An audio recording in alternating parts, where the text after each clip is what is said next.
Hola, ¿qué tal? Bienvenidos, bienvenidos a todos y todas a Tarde de Perros. Hoy hablando de El hombre que mató a Liberty Balance, de John Ford. ¿Por qué? Porque alguien tenía que hablar de John Ford en Twitch. ¿Y qué es El hombre que mató a Liberty Balance? ¿Puede ser la mejor película de John Ford? ¿Puede ser el mejor western de la historia? ¿Puede ser la mejor película del cine? Oye, ¿por qué no? Imprimamos la leyenda aquí, hoy, ahora, además magníficamente acompañados. ¿Qué tal, Marta Medina? ¿Qué tal, Hilario J. Buenas. Rodríguez? ¿Qué tal? ¿Cómo Muy estamos? buenas. Muy bien. ¿Qué tal, Carlos Reviriego? Muy bien, encantado de estar aquí. Magnífico, pues, como veis, ya los fans, ¿no? Los cientos de miles de personas que ven este programa, os habréis dado cuenta de que estamos en otro plató. Hemos hecho como John Ford, que nos hemos venido de Monument Valley a un decorado de interiores, ¿no? Porque creo que lleva la película, también porque está en mantenimiento la sala grande y no podíamos grabar allí. Pero bueno, no pasa nada, hay que imprimir la leyenda, que eso ya lo he dicho. Venga, dentro cabecera y arrancamos.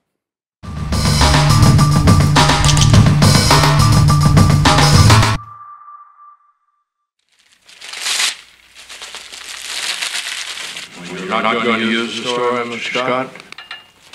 No, sir.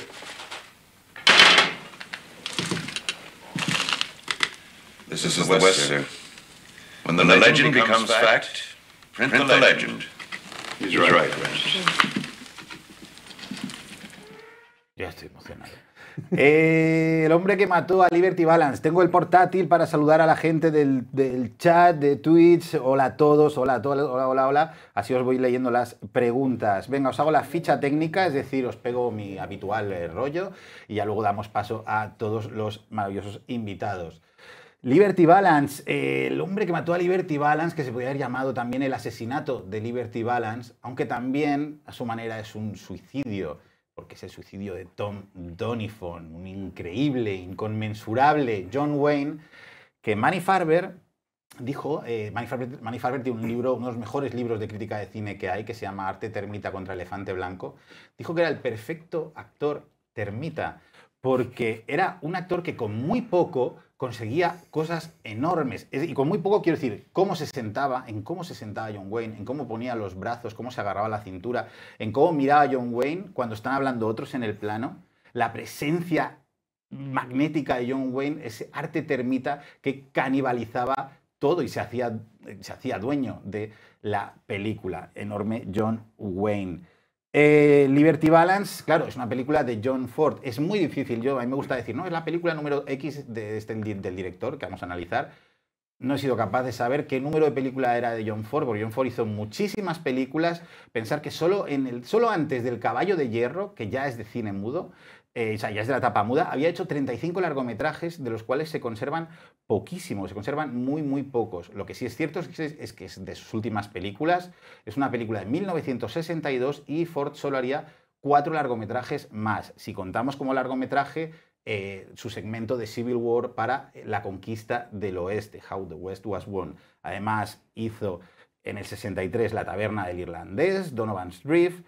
En el 64 hizo El gran combate, Cheyenne's Autumn, y su última película en el 65 fue Siete mujeres, Seven Women, ¿no? He dicho 63, 44, 75, no sé si te lo he dicho bien. Siete mujeres, una maravilla, la oración de despedida de John Ford. 1962, bueno, fue un gran año para el cine. Yo siempre, todos los años son buenos, si me preguntáis, pero el 62 estuvo muy bien. Fue el año de Lawrence de Arabia, de David Lean, de Harakiri, de Masaki Kobayashi, del Ángel Exterminador, de Luis Buñuel, y de Matar a un ruiseñor, de Robert Mulligan, por ejemplo, por decir 4 y ya las tenéis. Ford venía de hacer 3 westerns, venía de hacer Misión de Audaces, El Sargento Negro y Dos cabalgan juntos. Películas que habían ido un poco más flojas de lo que solía ser el cine de John Ford, que siempre solía gustar mucho y solía tener muy buena audiencia. Pero es que en Liberty Balance hizo otra cosa. En Liberty Balance, Ford, que tenía 67 años, decide cambiar y decide llevarse el que estaba habituado a rodar en Monument Valley. Monument Valley es territorio fordiano. Se va a hacer un western de interiores, un western de decorados, un western oscuro, un western, además, creo yo, o sea, con un componente teatral muy fuerte, y muy complejo, tanto a nivel moral como a nivel psicológico, donde se condensa muchísimas cosas que analizaremos aquí todos juntos. Pero además es que es una película tremendamente, profundamente triste. Y es triste por una doble razón. Es triste por la muerte de Tom Doniphan, pero es que a la vez, y va ligado, es un poco la muerte del western clásico.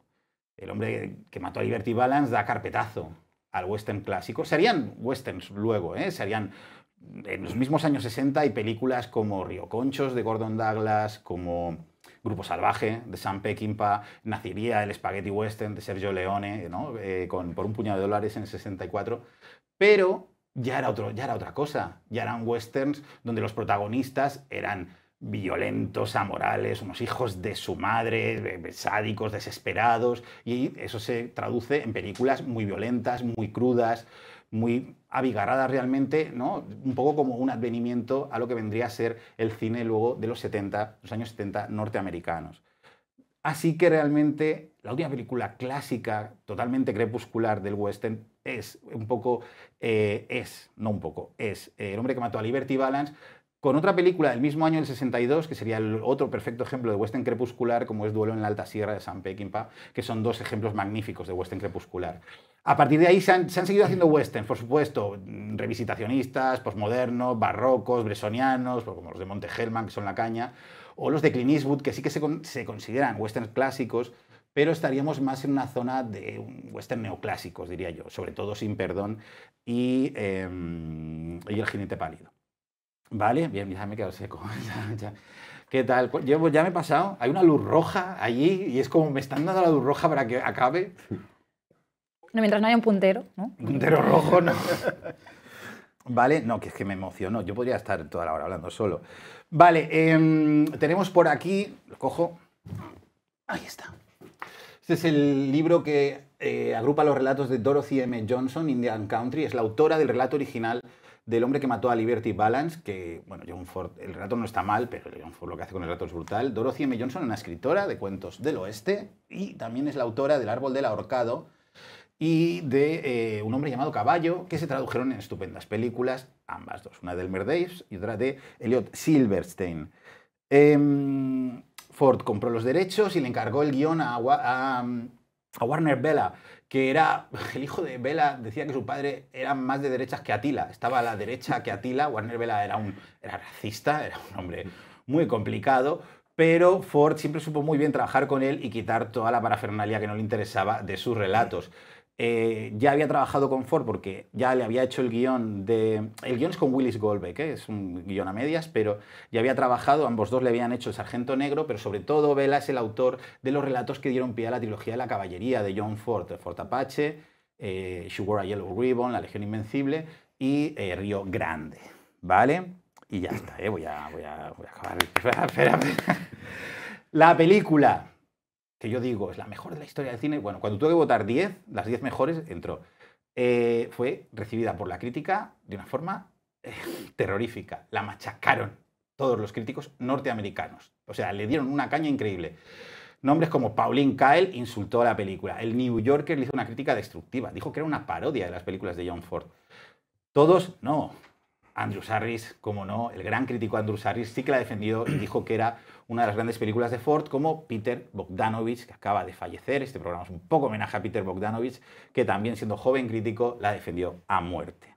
Y bueno, fue Lindsay Anderson, crítico y realizador, quien dijo que La Diligencia era prosa, pero Pasión de los Fuertes era poesía. Así que yo voy a añadir, con permiso de Lindsay Anderson, que está muerto, no está muerto Lindsay Anderson, no se va a enfadar, que El hombre que mató a Liberty Balance es elegía. La gran elegía western, es la gran elegía de John Ford.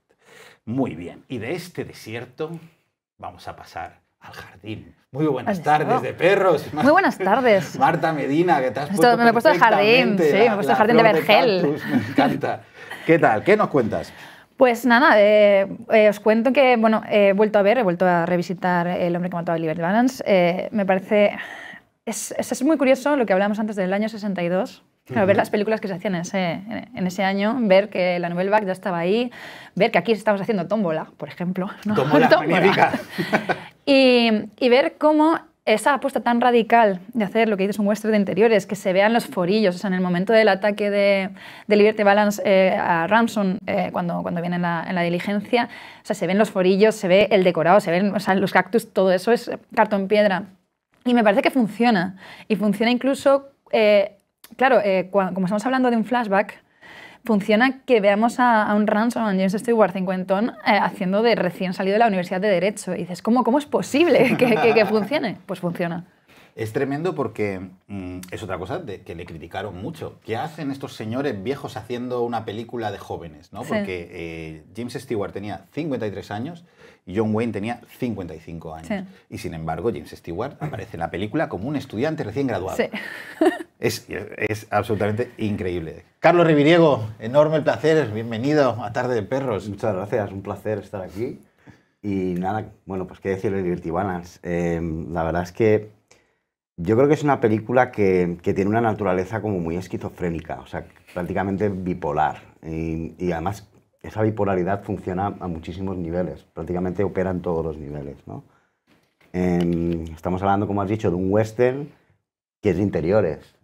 Ese gran estudio cinematográfico de John Ford, que era el Monument Valley, aquí está fuera, aquí se encierra. Y además tiene un carácter muy teatral, la puesta en escena y cómo se va desarrollando los acontecimientos. Es bipolar porque funciona todo el rato con ese contraste la película. Al mismo tiempo que nos está hablando de lo que significa o de lo que la historia ha considerado la realidad y lo que la leyenda al final se ha acabado imponiendo como esa realidad, ¿no? Esa bipolaridad ya está ahí y afecta a todo, afecta a las interpretaciones de los actores. A mí me parece maravilloso cuando empieza la película y ya tenemos a esos actores que sin decirse una palabra, ¿no? Bajándose del tren, ya nos transmiten ese sentimiento de memoria, de nostalgia, de pena, ¿no? O sea, ya directamente entramos ahí en ese universo de amargura, porque es una película muy amarga, pero al mismo tiempo también es muy cómica. Es decir, cuando hace el flashback, hay una vivacidad en lo que son las escenas esas multitudinarias, ¿no? De personajes dentro de la cocina, que la cocina evidentemente como que representa esa civilización americana, ¿no? que se va abriendo paso. Y afecta esa bipolaridad a todo, a las interpretaciones, a la manera en que está planteada la película, al guión. Y por supuesto, eso es lo que yo creo que al final le va dando una complejidad al film que en apariencia quizá no lo tiene, porque es un film muy, muy directo y que va muy al grano y que además todas las escenas parece que no sobra ninguna, o sea, que está trazado de una forma muy, muy, muy, muy llana, ¿no? A pesar de ser un flashback y tener un flashback dentro de un flashback, lo que no deja de ser cierta complejidad narrativa, ¿no? Pero es que funcionan esos dos niveles, ¿no? Entonces, la película está todo el rato jugando con esa bipolaridad que le podemos llamar, o con esa esquizofrenia. Y no me extraña que en su momento la crítica se sintiera muy desconcertada, ¿no? También tiene un poco que ver con esto, ¿no? Porque, ¿qué quería hacer John Ford? O sea, ¿qué está haciendo? Sí. Está haciendo una épica íntima, está haciendo un melodrama de western, está trabajando con todos los clichés del western, ¿no? Incluso el tiroteo, pero al mismo tiempo está deconstruyendo esos mitos para reafirmarlos. Porque es lo que hace la película, ¿no? Deconstruye unos mitos, pero al mismo tiempo los reafirma. Y por eso me parece tan maravillosa la película también, ¿no? O sea, por todas estas complejidades que están ahí totalmente en la superficie y por detrás, ¿no? O sea, tiene muchas lecturas en ese sentido. Es una película, tío, que juega a oponer contrarios continuamente, más allá de Liberty Balance contra Frances Stoddard o contra Tom Doniphan, porque tienes la leyenda y bueno, pues el hecho real, ¿vale? Tienes al mito y tienes también a la persona que es lo contrario, precisamente al mito, ¿no? O sea, hay una contraposición constante en Liberty Balance, por eso que es muy compleja también a nivel psicológico y moral. Y uno de esos contrastes es la comedia y el drama. Como una película tan profundamente triste, no paras de reírte. Sí. No hay muchas películas así, como tampoco, no se me ocurren, estabas hablando y pensaba, ¿qué westerns tienen flashbacks? es que no es muy normal, al menos en el western clásico. Western moderno sí que hay más tonterías y tal. No tonterías, ya me estoy creciendo. No, pero es verdad. Yo Leone resolvía las tramas con los flashbacks. Claro, pero ya Leone ya es otra cosa. Pero es verdad, en el western clásico, ¿cuántos flashbacks había? Ya es extraño todo eso, pero la parte de la comedia, o sea, es una barbaridad. ¿Cómo le funciona? Que es algo habitual en las películas de Ford, porque hasta también te ríes en Fort Apache, que al final es un drama bestial, o incluso en Qué verde era mi valle, que es un melodrama seco y de palo, también tienes momentos donde la cosa se relaja, o en Centauros del desierto. La parte cómica que llevaba John Ford, que a veces la sacaba a puñetazos, está también presente en Balance de una forma que hace que todos los dilemas trágicos de la película fluyan un montón. Ciertamente, así es. Eso es bueno. Hilario J. Rodríguez, enorme placer tenerte aquí con nosotros. ¿Cómo estamos? Muy bien. Vamos, la verdad es que ser el último es una cosa muy complicada, ¿no? Nunca te dejan nada. No, pero bueno, voy a retomar una cosilla que dijo Carlos que me encantó el otro día, que fue el hecho de que la película esté rodada en blanco y negro, pero que sin embargo se produzca una pulsión en el espectador, sobre todo en algún momento como cuando Tom dispara al bote de pintura mientras Pompey está pintando el anexo que quiere hacer para Halley en su casa en el desierto, y la pintura impregna todo el traje, ¿no?, de Ransom. Y claro, se dice que la pintura es rosa. Y tú dices, ostras, eso lo quiero ver. Pero obviamente, claro, John Ford no te permite verlo por algún motivo. Y yo creo que es que John Ford ha llegado a un momento de su vida, ya es un hombre con una edad, que no puede establecer mitología sobre un mundo que ya sabe que va a desaparecer incluso con él. Sí. La edad lo acerca a una especie como de sentimiento mortuorio, porque es casi como una historia de fantasmas. Esta película podría entenderse, de hecho tiene toques expresionistas, podría entenderse como una historia tenebrosa en un castillo, que es bueno, pues los tres escenarios en los que se mueven los personajes. Se suele decir que John Ford casi siempre fue un profesional que solía dedicar su talento a construir una historia que normalmente le venía dada por un guionista, por un escritor, y que luego él a esa profesionalidad le añadía una poética personal que era ese toque en el que las películas dejaban de funcionar narrativamente y funcionaban de otra manera. Eso ya en El hombre que mató a Liberty Balance no existe. Pero él lo que creo que hace es condensar esas dos partes, esa especie como de dos hemisferios cerebrales en una trama en donde por primera vez ya no establecen maniqueísmos, los buenos, los malos, vamos a darle una vuelta. Es decir, el proceso de Quijote y Sancho se acaba. Y aquí aparece más Jekyll y Hyde. Es decir, Liberty Balance es Tom Doniphan. De la misma manera que Halley es una persona escindida entre Tom Doniphan, a quien no deja de querer, y Ransom, que es con quien se casa. Entonces, todos los personajes vemos, porque una cosa que salta a la vista es que ahí la persona que primero muere, que es Liberty Balance, no mata a una sola persona en toda la película. Es cierto. No mata a una sola persona en toda la película. Y a él, sin embargo, lo matan. Y tenemos que asumir que es Tom Doniphan el que lo mata. Pero cuando vemos la secuencia en la que se produce el tiroteo, vemos que James Stewart también dispara a la vez. Y no hay un CSI para hacer una autopsia y decir, oye, que sí, que ha sido Tom el que lo ha matado. ¿Por qué? ¿Por qué estamos tan seguros? Yo creo que, de hecho, si es Tom el que mata a Liberty Balance, se está matando a sí mismo un poquitín. Por supuesto. Y la verdad es que lo que es desolador, lo decíamos antes, es ese plano, ¿no? Ese contraplano, cuando Jimmy Stewart entra en la sala donde está el ataúd de Tom y la historia del oeste te dice, era esto. Es el fin. Aquí acabamos. Y él, entonces, o sea, tú dices ya viendo ese ataúd que es espartano, cutre, etcétera, que no tiene ningún tipo de mitología, y aún encima lo levanta y dice, ¿dónde están sus botas? Y la cartuchera. Y claro, le explican que en los últimos años él ya no lleva cartuchera nunca, pero él aún así pide que le pongan las botas. Es algo, vamos. Y vemos que está muy deprimido el pueblo al final. O sea, no, están todos hechos polvos. Sí. El cómo... ha cambiado mucho desde que os fuisteis. O sea, se hizo todo como muy claro. hay tiendas. Y sin embargo, están todos muy tristísimos. deprimidos. Cuando todos han salido con la suya, todos menos Tom Doniphan, bueno, y Liberty Balance, pero Liberty Balance tampoco le quedaban muchas más, ¿eh? Menos Tom. Tom es el gran perdedor, es el héroe del western, Tom Doniphan. Y es lo que dice se Hilario, inmola. se inmola. En el momento en el que se inmola Se por amor. sacrifica por amor, sí, Se sí, sí. sacrifica por amor. Eso es lo más bestia. Porque Rance quiere leyes, quiere democracia, Sí. Quiere orden. quiere orden. Sí. Tom solo quiere a Hallie. Sí. Claro. O sea, Tom solo quiere a Hallie y por ella se inmola. Decide matar a Liberty Balance, que es él. Ellos son los viejos símbolos del oeste. Y ha llegado el señor del este, que me cae muy mal.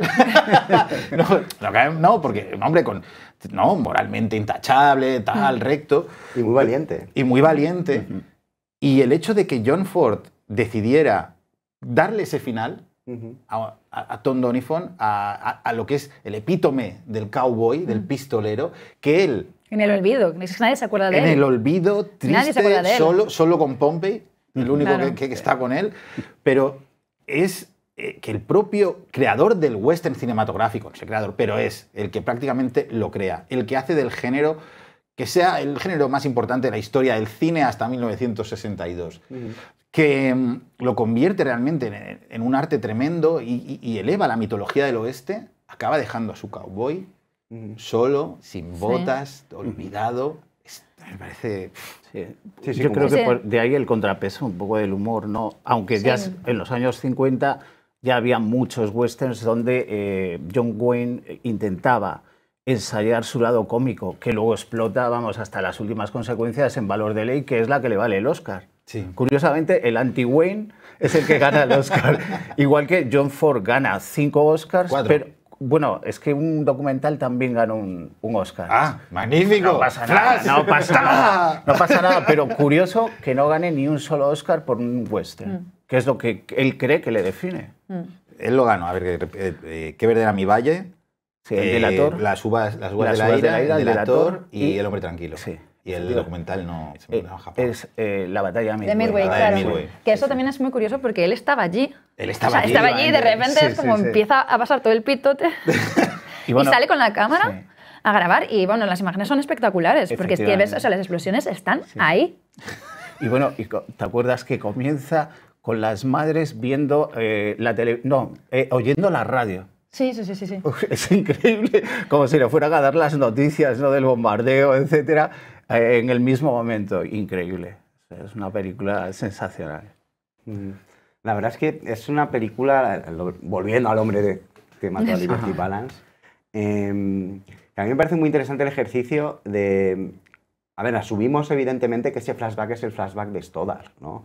Es el flashback Sí. de Jimmy Stewart, que está contando evidentemente la historia a los periodistas. Y desde el momento en el que es un flashback, Todo es válido. todo es válido, o sea, dejamos al margen toda una serie de, bueno, pues los actores la edad que tienen, en fin, toda una serie de convenciones, ¿no?, asumidas respecto a lo que es real, a lo que no es real y a lo que es una representación o una proyección del pasado. Y eso te da mucha libertad. Pero al mismo tiempo te da mucha distancia. O sea, la película te coloca, o Ford nos coloca en un lugar que nos obliga a alejarnos de esa historia y a poder verla analizándola desde los distintos personajes, no solo desde James Stewart, no solo desde su punto de vista o desde su idea de lo que, o de sus aspiraciones y de sus ambiciones, ¿no? Entonces me parece fascinante hacer el ejercicio de pensar la película como que es la historia de Hallie, por un lado. O sea, Hallie podría ser el centro neurálgico realmente, ¿no?, del film, o el personaje vector, ¿no?, que es el que al final decide Todo, tío. decide todo, Sí, ¿no? sí, O sí. sea, realmente, bueno, pues ella es la que decide, representa como el santo grial o un poco el espíritu de esa nación que es América, que están haciendo, ¿no? Y claro, ella, igual que Tom, que es súper elegante lo que hace Tom Doniphan, o sea, en el sentido de que es un héroe silencioso, ¿no? Todo el western, que ve más o que asume más de lo que da a entender que ha Sí. asumido. Es verdad que es muy monotemático en el sentido de que su aspiración es Hallie, ya está. Pero él se da cuenta de todo. Quiero decir, él organiza todo el tema de las elecciones, ¿no? No es que lo organice, pero se convierte en el portavoz que de los delegados. Y él se está todo el rato dando cuenta, y además de una forma muy silenciosa. Va muy por delante. Va por delante. O sea, él se da cuenta cuando Halley ya él ha dejado de ser. Claro. De ser y Halley es que le interesa más el abogado. Es que yo no estoy seguro de que Halley me quiera. Exactamente. Claro. Y me voy.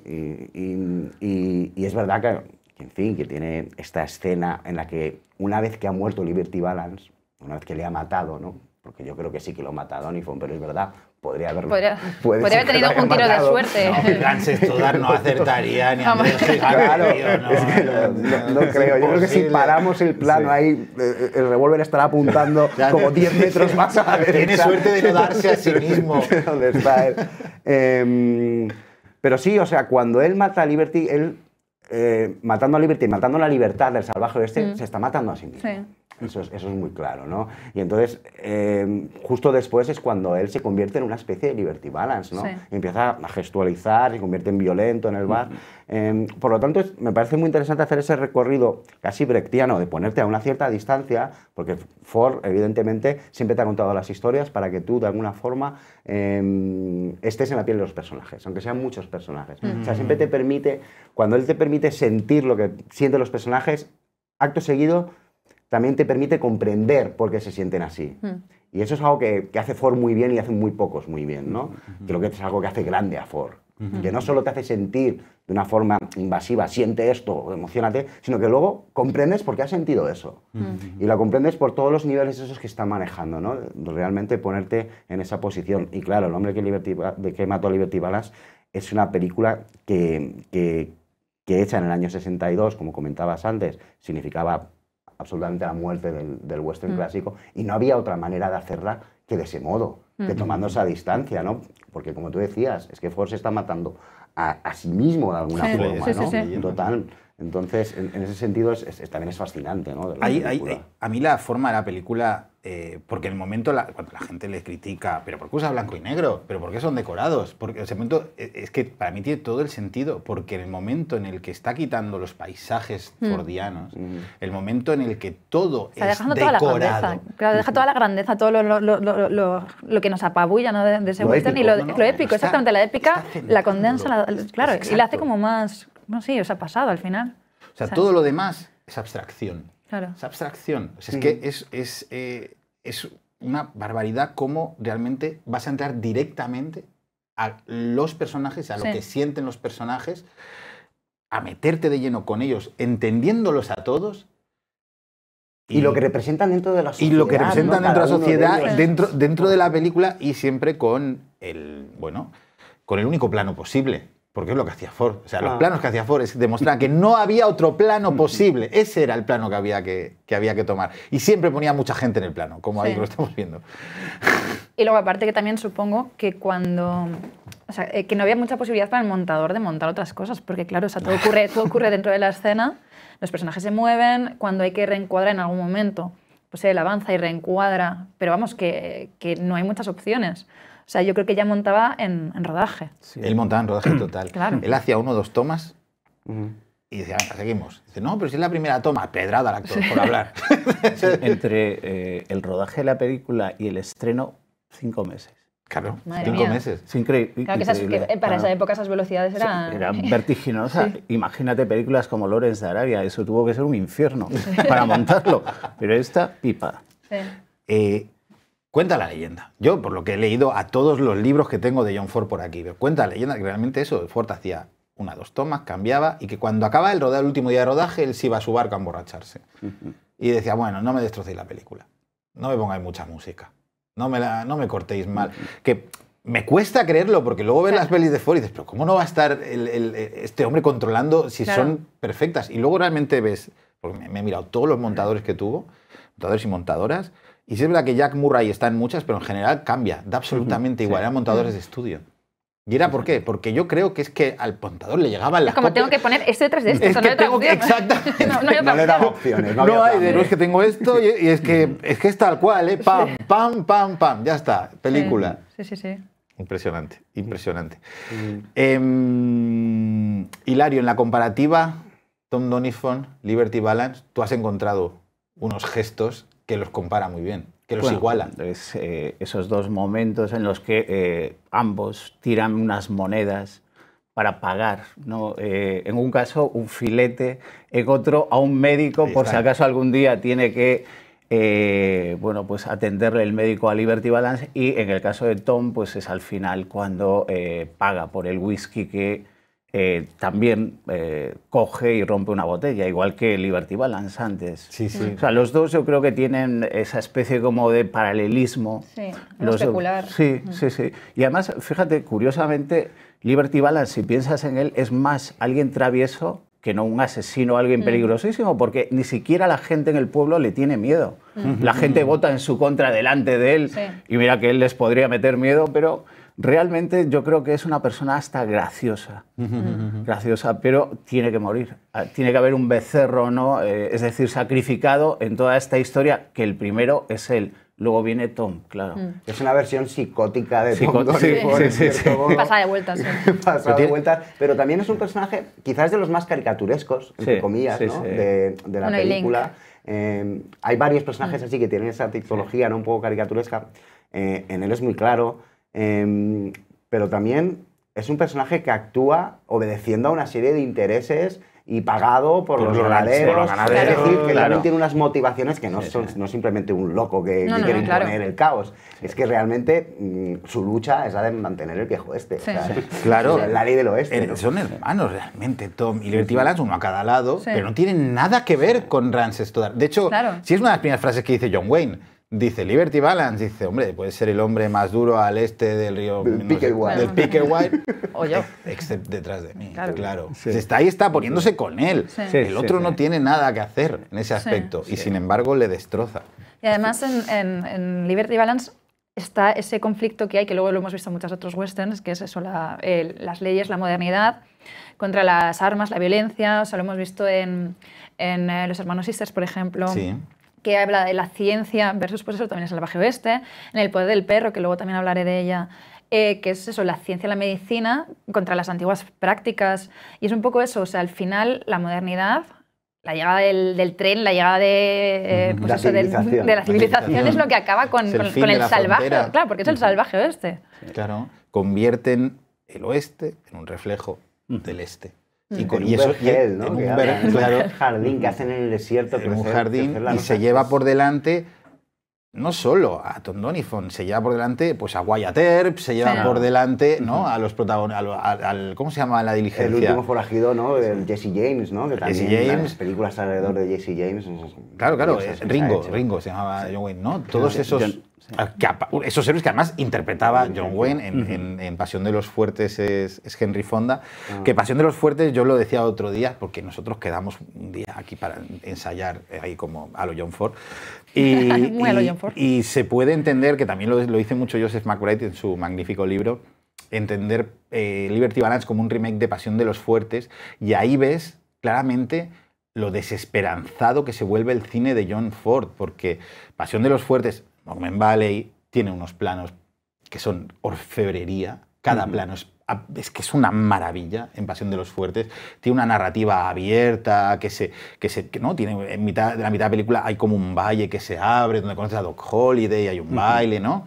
Y no, Liberty Balance es todo concentrado. Vale, hay humor, que está el sheriff haciendo sin parar, que es un gag continuo el sheriff, ¿vale? Pero Wyatt Earp, siendo esa persona que llega al oeste para poner la ley y orden, lo que hace es reordenar un poco el oeste. Ramses Stoddard llega a destrozarlo. Claro. Y es curioso que se llame Ransom, que es rescate. Ransom se llama rescate cuando viene a destrozarlo. Un poco de tenaz, ¿no? De tenacidad. Sí, también, pero, ¿no? o sea, yo pensé, claro, o sea, Ransom, ¿qué es eso? ¿Vienes a rescatar? No vienes a rescatar, vienes a cargártelo. Vienes a cargártelo completamente. Es que fíjate que Liberty, lo que significa lo sabemos todos, pero Balance, que viene del inglés valiance, que significa valentía. Es decir, esas dos características mueren con ellos. A mí una cosa que me llama la atención es que, curiosamente, los dos actores que encarnan el western clásico, que son Jimmy Stewart y John Wayne, ahí le están diciendo adiós, pero al western, ¿no? Al género que ellos han edificado, pero con los actores que van a tomar el relevo y que van a comenzar a trabajar inmediatamente. Lee Marvin es un actor que no tiene nada que ver con los actores clásicos. Tampoco es un actor de método, pero es un actor explosivo y es un actor bipolar. O sea, es un salvajismo tremendo. Pero tienes luego a Lee Van Cleef, que es todo el spaghetti western, y luego tienes a Strother Martin, que obviamente es un secuaz de Sam Peckinpah, sobre todo en Grupo Salvaje. Decir, todo el western moderno ya está metido ahí. Martín, todas las películas se está muriendo el western y están haciendo por otra parte. Y Lee Van Cleef es la, yo lo digo, es la imagen de verdad de Spaghetti Western. Lee Van Cleef es apabullante a ese nivel. Estaba pensando qué buena la... No, Didi, tú. Es que iba a decir un chiste del sheriff. ¿El chiste del sheriff cuál era? El de... Dice, pero ¿cómo voy a meter a Liberty Balance en la cárcel? Y dice, en la cárcel solo hay una celda, está rota la cerradura y ahí duermo yo. Ahí duermo yo. Es que es tremendo. A costa del sheriff nos reímos bastante, ¿eh? Sí. Claro. El tema de las cruces en la pizarra a mí me hace siempre muchísima gracia, ¿no? Cada filete que pide. Los filetes de Liberty Balance son los filetes más grandes de la historia del cine. Yo no he visto, pero vamos, son los filetes, más sartenes que tiene la cocinera sueca. Y luego aparte también lo de la familia que tiene, ¿no? El señor sheriff, que son todos niños chicanos, 8%, que los vemos ahí en la... Ese momento de la escuela me parece muy bueno a mí.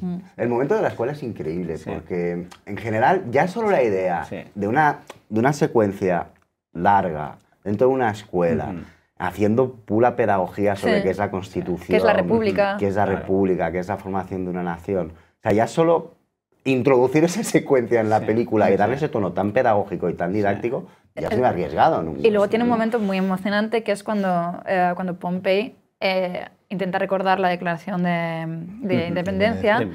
Y claro, él está diciendo todos los hombres somos iguales, pero como que se traba, no se acuerda y dices, joder, es que es el único negro que hay aquí, está hablando de que todas las personas somos iguales. Es emocionante, es una defensa de la República, de la democracia. Y del libertad de prensa. Que no está en el libro, en el relato no está por ningún lado. Es algo que pone John Ford, porque Bela no lo iba a hacer eso. James Warner Bela no lo iba a hacer. Y ahí está, lo estamos viendo.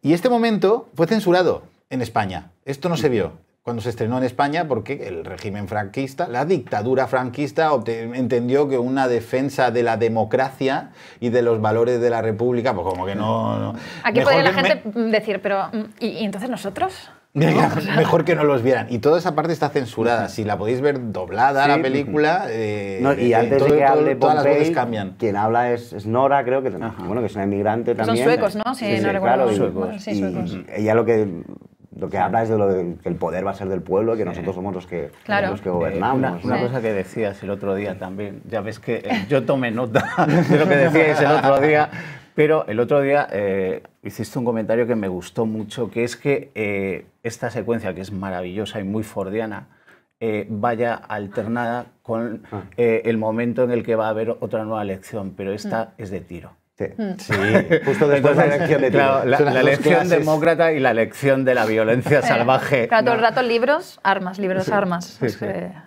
Es una barbaridad y pensaba que bien celebra la democracia, con qué alegría. Yo no tengo esa alegría ahora mismo tampoco celebrando la democracia. Todos bebiendo en el bar, vamos, tal, no se puede beber. La cerveza no es beber. La cerveza no es beber. Eso era otra línea de diálogo magnífica, muy fordiana, como la de... Que esta se había visto antes en las pelis de Ford, que es han disparado a Liberty Balance. Que venga el médico. Y el médico llega y dice, ¡whisky! Dice, está muerto. Le da una patadita, ¿no? Se le da una patada a la vuelta. Está muerto. Y eso lo había hecho antes también John Ford. Bueno, que en esa... Hablar vosotros, que no he mirado el chat nada. Que en esa escena de tiro, de la escuela de tiro, es donde nos enteramos que la casa es rosa. Es rosa. Ahí me cambia un poco la película, porque ya es que me estoy imaginando la casa rosa, John Wayne pintando la casa rosa para Halley. Claro, y a ver el esfuerzo que tiene, el esfuerzo que tiene que hacer un hombre viril para decir, hasta por ti pinto la casa de rosa. Yo, vamos, ayer que la volví a ver, deseaba que hubiese sido parte de los fondos de la Warner para que los hubieran coloreado. Ostras, pero claro, este era Paramount, entonces nos quedamos sin verla en color. Pero yo ya la imagino, ¿eh? Sí. O sea, no había caído nunca en lo del rosa, pero me encantó. Sí, claro, porque es que pasa, pero está lleno de detalles así, la película, lleno de detalles de este tipo que le dan una dimensión, porque es verdad que es una peli que está trabajando con clichés, con convenciones y con estereotipos, y que los identificamos, pero al mismo tiempo todo funciona porque es muy concreta. Es decir, el símbolo de la rosa de cactus es algo maravilloso, claro. es muy increíble. Es algo porque realmente siempre encuentra el objeto o el gesto o la persona o el sentimiento concreto y real simbólico, para expresar algo mucho más grande. Sí. ¿no? De hecho, James Stewart, cuando ve el cactus sobre el ataúd, Claro. al final tiene Eso un es un momento de mazazo. pánico. Es un mazazo. Tiene un momento de pánico porque dice, mi mujer sigue enamorada de este Claro. tipo. Por supuesto. Sigue acordándose de... Es que siempre ha estado enamorada. Ese cactus que le regaló en Nueva Y la York. prueba, la prueba la Ella tenemos. ha ido por él Espera. y lo ha puesto encima de... Y recuerdas que le dice James Stewart para atenuar el valor del cactus, qué cabrito, ¿eh? Sí. Es que cada vez me cae peor. Sí, es verdad. Le dice, tendrías que ver unas rosas Sí, de verdad. esa ¿Te acuerdas? frase- sí, sí, esa sí. frase es tóxica. Es de maldito. Tóxica. Dice, no, Una rosa de me verdad parece como qué yo. bonita la No, rosa. no Dice, como la- pero tú no has las visto la mierdas rosa de que te verdad. trae este señor. Que tenemos la prueba de que Hallie está enamorada de Tom porque tenemos el corte con la música de Alfred Newman que porque ¿qué hizo John Ford? A ver, ¿qué hizo John Ford? John Ford en El joven Lincoln, una película de 1939, el año de la diligencia, cuando pone este momento, aquí la música que suena es el tema Unruled Stem, que es el tema del primer amor de John Lincoln, que fallecería, esto es el principio de la película, fallece y entonces el tema que suena es el tema el tema que le compuso para identificar precisamente ese enamoramiento de alguna forma también herido porque ella muere y el Lincoln no llega nunca a estar con ella. Y entonces, esto se compone en 1939. Entonces, esta música no se vuelve a utilizar nunca hasta que llega el hombre que mató a Liberty Balance. Y cuando al principio de la película Hallie llega a la casa de Tom, que no ha acabado nunca, que sigue quemada desde que él la quema, la música que suena, que es aquí, es exactamente el mismo tema. O sea, es del 62 al 39, ha estado ahí veintitantos años, la canción sin usar, y John Ford, que decía que no era artista, que no le preocupaban estas cosas, que tal, decide usar la misma música. Pero Por algo sentimental. será. Y dice, no, que es claramente lo que está diciendo es, no, está enamorada. Y cuando antes hacía la comparación de Pasión de los Fuertes, Liberty Balance, me voy a la frase que le dijo a Bogdanovich, que me encanta, que le dijo Bogdanovich, señor Ford, a ver, está claro que en películas como Pasión de los Fuertes, La Diligencia, Caravana de Paz, hay un optimismo, hay una belleza por el western, por la frontera, por la conquista, por el héroe. Y sus últimas películas son realmente tristes, son un poco crepusculares, desmitificadoras, como puede ser Dos cabalgan juntos, como puede ser Liberty Balance, como puede ser Gran Combate. ¿A qué se debe esto? Y Ford le dice, ¿tú qué te crees? ¿Que yo soy psicólogo? Otra de las grandísimas frases de Ford que raramente habló nunca de su cine en términos artísticos o de puesta en escena. No sé, es algo que a mí me parece maravilloso. Bueno, pues 9:15. Yo puedo hablar de la escena que he elegido y filtrar. Puedes ya, vamos con las escenas favoritas. Marta, elige tu escena, que en el fondo es mi favorita también. Sí. Ese es mi filete, Marta. Te roba el filete. Ese es mi filete. Te roba el filete. Venga. Pues viendo, claro, tenía muy reciente la de El poder del perro, entonces volviendo a ver, no me había fijado en que esta escena, claro, en El poder del perro hay una escena en la que el protagonista, interpretado por Benedict Cumberbatch, que se llama Paul, no me acuerdo ahora cómo se llama. Ahí va, no me acuerdo. Phil, se llama Phil. Pues le pone una zancadilla y le tira al niño que está sirviendo la casa y que empiezan un poco como a reírse de que no es el hombre, no es la masculinidad tradicional, que es muy amanerado y tal.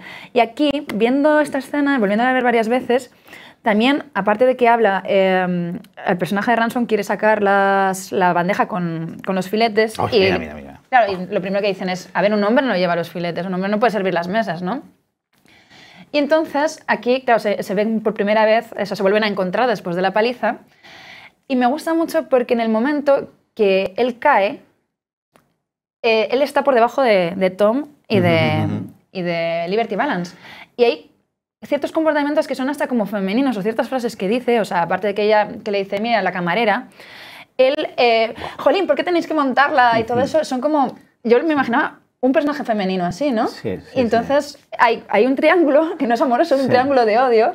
Bueno, es el único duelo debe ser en el que él va con delantal, uno de los dos. Sí, claro. Esto lo he leído y porque decían femenino. que en las películas del oeste normalmente la persona que viene del este es una mujer.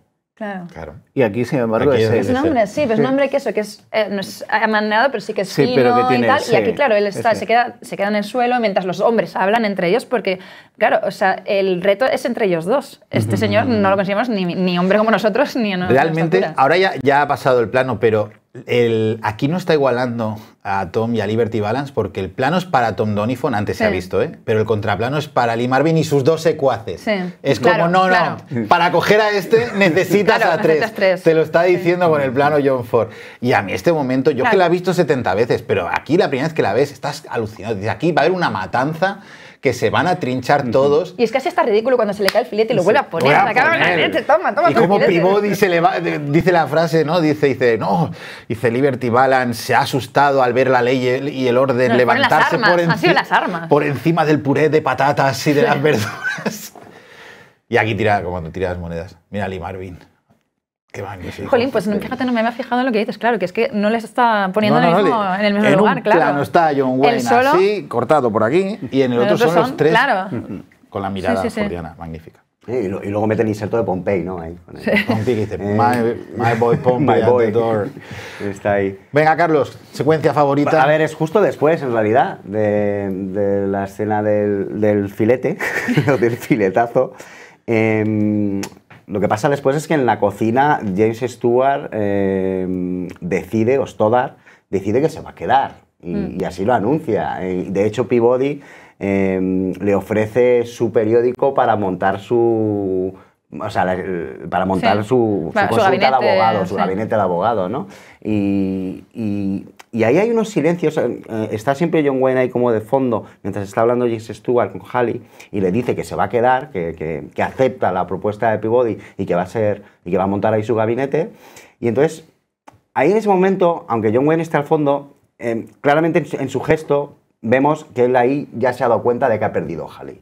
O sea, después de esta escena del filetazo, él se da cuenta de que ha perdido a Hallie por cómo reacciona Hallie y se acerca a James Stewart. Claro, que él se sienta, en fin, ahí, y eso transcurre todo en la cocina, porque es donde transcurren todos los sentimientos y donde está todo evolucionando, ¿no?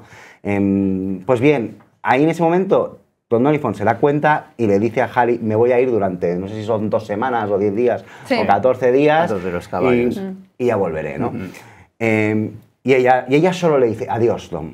Es lo único que le dice.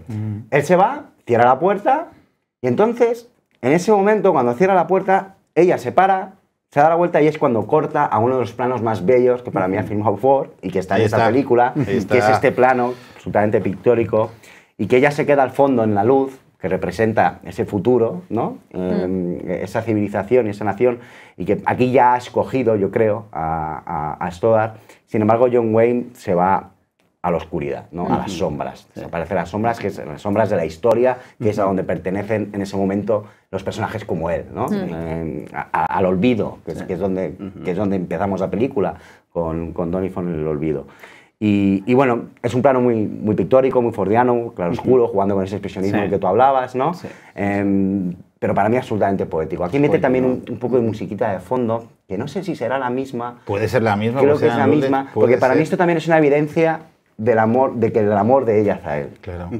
Y realmente quieres a él, ¿no? El director de foto, William H. Cloutier, que había hecho westerns, porque Tras la pista de la pantera de Raoul Walsh es director de foto de él. Tras la pista de los forajidos de Boetiker es director de foto él. Y la primera peli que hace con Ford, yo diría que es Dos cabalgan juntos, pero son todas pelis en color. Ford le enseña a Ford que era tuerto, que es el típico comentario que todos aquí dicen que Ford era tuerto y del otro ojo no veía tampoco muy bien. Y sin embargo, tiene la mejor mirada de la historia del cine. Y eso es algo alucinante. Los claroscuros de Liberty Balance son una bestialidad. Es una bestialidad. Una bestialidad. Él dijo que lo hizo especialmente por el tiroteo. Pero los claroscuros de Liberty Balance, el momento en el que se enciende un cigarrillo John Wayne a oscuras, es uno de los momentos en los que estás...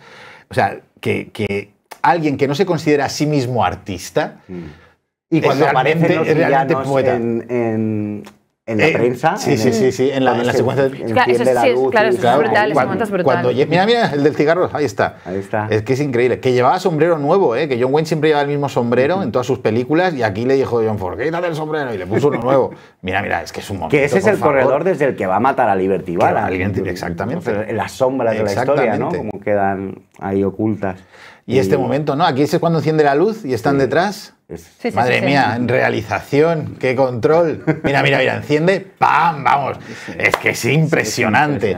Y con dos cosas. Todos los directores de fotografía, Winton C. Hodge, todos los que trabajaron con Ford. Greg Toland no lo sé, porque Greg Toland sabía ya bastante. Y este momento. O sea, los claroscuros de Liberty Balance, que son cosa de John Ford, son increíbles.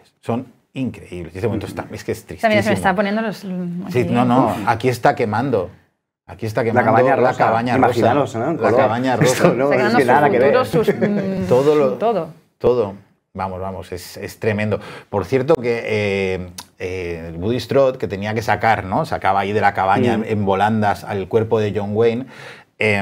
Claro, llega la hora de usar los dobles, ¿no? Para la secuencia. Y Woody Strode, que lo habíamos visto en Espartaco, es un señor que es un atleta que está cacha, que hacía 200 abdominales al despertarse, pues cuando va, claro, John Wayne dice, no, pues que mi doble para que lo lleve, y John Ford se le acercó y le humilló vivo, dice, claro, mira, no, Woody Strode te ha ido al ejército, por ejemplo, que tú en el ejército poco.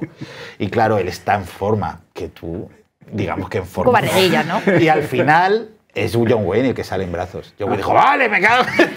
Y entonces fue Woody Strode. Y lo suelta en el carromato. Que hay unas resonancias dentro de la película y una de ellas es la del carromato. O sea, fijáis, el que se iba a llevar... Claro, o sea, cuando Liberty Balance muere, le ponen en un carromato y sale del pueblo en la misma posición en la que le ponen el carromato Woody a John Wayne. Y también cuando entra James Stewart, el personaje de James Stewart, en el pueblo, entra en un carromato después del linchamiento en la misma posición. Es decir, todas estas resonancias que hay dentro de la película, y que son varias, tú antes comentabas también, evidentemente, o sea, eso es puesta en escena pura, eso procede de un director que es un arquitecto visual y que está personando en todas estas resonancias, ¿no? Es un director que trabaja con el tiempo, no tanto con el espacio, que también, sino sobre todo con el tiempo, que es que eso era John Ford. Lo del cactus funciona por eso. Andrew Sarris dijo Hitchcock y Hawks, Wells, ¿no? Dice Hitchcock y Hawks son cineastas desde el espacio, Ford y Wells son cineastas del tiempo. Sí. Claro, ahí está. Tal cual. La memoria, es decir, Ciudadano Kane, es la construcción de la máquina de la memoria y Ford ya desde el principio, pero sobre todo en Qué verde era mi valle, y aquí en esta película que tiene un flashback dentro del flashback, es decir, el tiempo tiene un pliegue. Claro. Es decir, tiene un pliegue. ¿Y a dónde te lleva? Porque te hace, claro, desconfiar de la veracidad de todo el resto de la narración. Te pasa un poco como en Pánico en la escena, en donde Hitchcock te dice, nunca creáis a un narrador, son mentirosos profesionales. Entonces, claro, estás viendo una película que asumes que es cierta, pero que obviamente al final hay un punto que vuelve otra vez hacia atrás y que te dice, no, esto fue así. Es un flashback falso que es corregido por otro flashback. Por otro flashback. Y esa es tu secuencia favorita, ¿no? Porque la tenemos. Bueno, la verdad es que esa es una de mis secuencias favoritas. Es que yo en Liberty Balance creo que no tengo secuencias favoritas, ¿vale? Desde el principio. Digo, otra vez. Es que el flashback dentro del flashback, que lo hace con un encadenado de tirando el cigarro.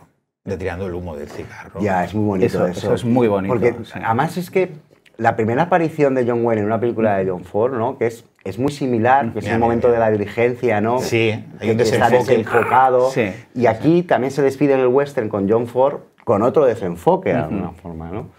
Claro, es el último western de John Wayne, ¿no? Porque no, el Gran Combate no sale y la última peli que hizo fue La Este es el último western que hace con Ford. Por favor. Entonces, este plano vendría a ser como el último en el que le vemos, creo, ¿no? O por lo menos el último primer plano que tiene. Y si lo ponemos junto con el de la diligencia... No, luego vuelve a aparecer, claro. Luego regresa al flashback y le dice así que... y tiene Pilgrim, sal fuera y... Tiene que conseguir que Jimmy Stewart regrese otra vez a la sala, se presente como candidato, etc. Sí. No, Tom se sacrifica hasta el final. O sea, hasta en ese momento llega para decirle, hace el favor de salir, que es lo que Hallie quiere y lo que Hallie necesita. Y ya está. La última vez que se le ve... en la narración temporal real, digamos, no en el flashback, es cuando le dice, se gira y le dice a Hallie, andaré por ahí. Sí. Y sale por la misma puerta que has sacado tú en tu plano antes y ya está. Lo siguiente es el ataúd. Y es verdad, y estaré por ahí porque estará por ahí su fantasma, su recuerdo, ¿no? O sea, siempre ha estado ahí, como Tom Joad. Como Tom Joad, exactamente. Es verdad, es una frase muy Tom Joad. Es lo que le dice a su madre. Exactamente, ¿no? En Las uvas de la ira dice... Estaré por ahí. Estaré por ahí. No, muy buena esa. Y yo, me pasa como a todos vosotros, Yo me quedaría con cualquiera de las escenas que habéis dicho. Me quedaría también con Peabody bebiendo y dialogando, o sea, citando a Shakespeare totalmente borracho, diciendo me falta valor. Mira, lo veo aquí. Me falta valor, me he quedado sin valor, my courage. Y dice, ¿pero dónde puedo conseguir el valor? En el bar. En el bar hay valor, que es un momento increíble. Está Edmond O'Brien, además, yo era la primera vez que trabajaba con Ford, es que está increíble. Pero no, me quedaría de secuencia favorita el final de la película con la flor de cactus, que es tristísimo. Además está hecho en un plano, que de nuevo el único plano posible, en una composición frontal brutal, con James Stewart cerrando una puerta como se cerraba una puerta en Centauros del Desierto. Mira, es aquí, ¿no? En cuanto gira, aquí este plano frontal, y entonces él se gira y ve la flor de cactus, que su mujer realmente está enamorada de Tom. Y ahí al fondo. Y a Tom al final se le cierra la puerta, como se le cerraba también en Centauros del Desierto. Y aquí también. Sí, y el cactus entre los dos, ¿no? En ese fundido, ¿no? Exacto, justo entre los dos. Bueno, y la frase final de eso del hombre que le dice... Claro, o sea, ¿qué no vamos a hacer por el hombre que mató a Liberty Balance? O sea, esa es otra puñalada final. Sí. Y hay que decir una cosa que sí que la dice mucho Bogdanovich, y es que, vale, print the legend, pero no imprimes porque él se niega, y cuando conoce la historia, el periodista dice, no, perdona, usted es un héroe americano, y aquí usted es una leyenda, cuando la leyenda se convierte en realidad, imprimimos la leyenda, y quema toda la entrevista. John Ford lo que te ha hecho es imprimir la historia. John Ford te ha contado las dos cosas. Y hace y lo ha hecho varias veces, porque en Fort Apache hace lo mismo. En Fort Apache, pues totalmente a través de... ¡Ay, que se nos cae algo! En Fort, ¿qué está pasando aquí? Ese es mi filete. En Fort Apache cuenta una maniobra militar desastrosa a cargo de un general Thursday, que es un sátiro y un tirano, y la muerte brutal, y al final sale el York, se llamaba, ¿no? John Wayne. John Wayne. En el reflejo, ¿verdad? En el reflejo, contando, no, porque tal, ¿no? Imprime la leyenda, pero realmente está imprimiendo la realidad también. Así que eso... Sí, pero es un poco lo que comentábamos antes de construir el mito, pero al mismo tiempo lo está reafirmando. Lo está reafirmando, es verdad. Y es un poco también con lo que era Pasión de los Fuertes, Liberty Balance. Pasión de los Fuertes es la construcción de un mito. Liberty Balance te coge un mito y te lo deshace. Vale, pues nada, ya está. Hasta aquí hemos llegado. Muchas gracias. Pues muchísimas gracias por invitarme. Se me lo pasa muy bien. Como siempre. Como siempre. ¿Me puedes pedir una tonadilla? Hombre, por favor. ¡Vamos, el banjo!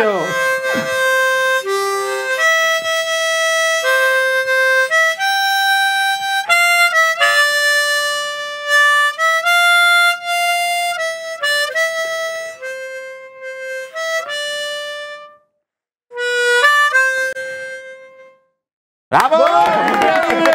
¡Increíble! Ha sido la mejor crítica que he leído sobre el guion.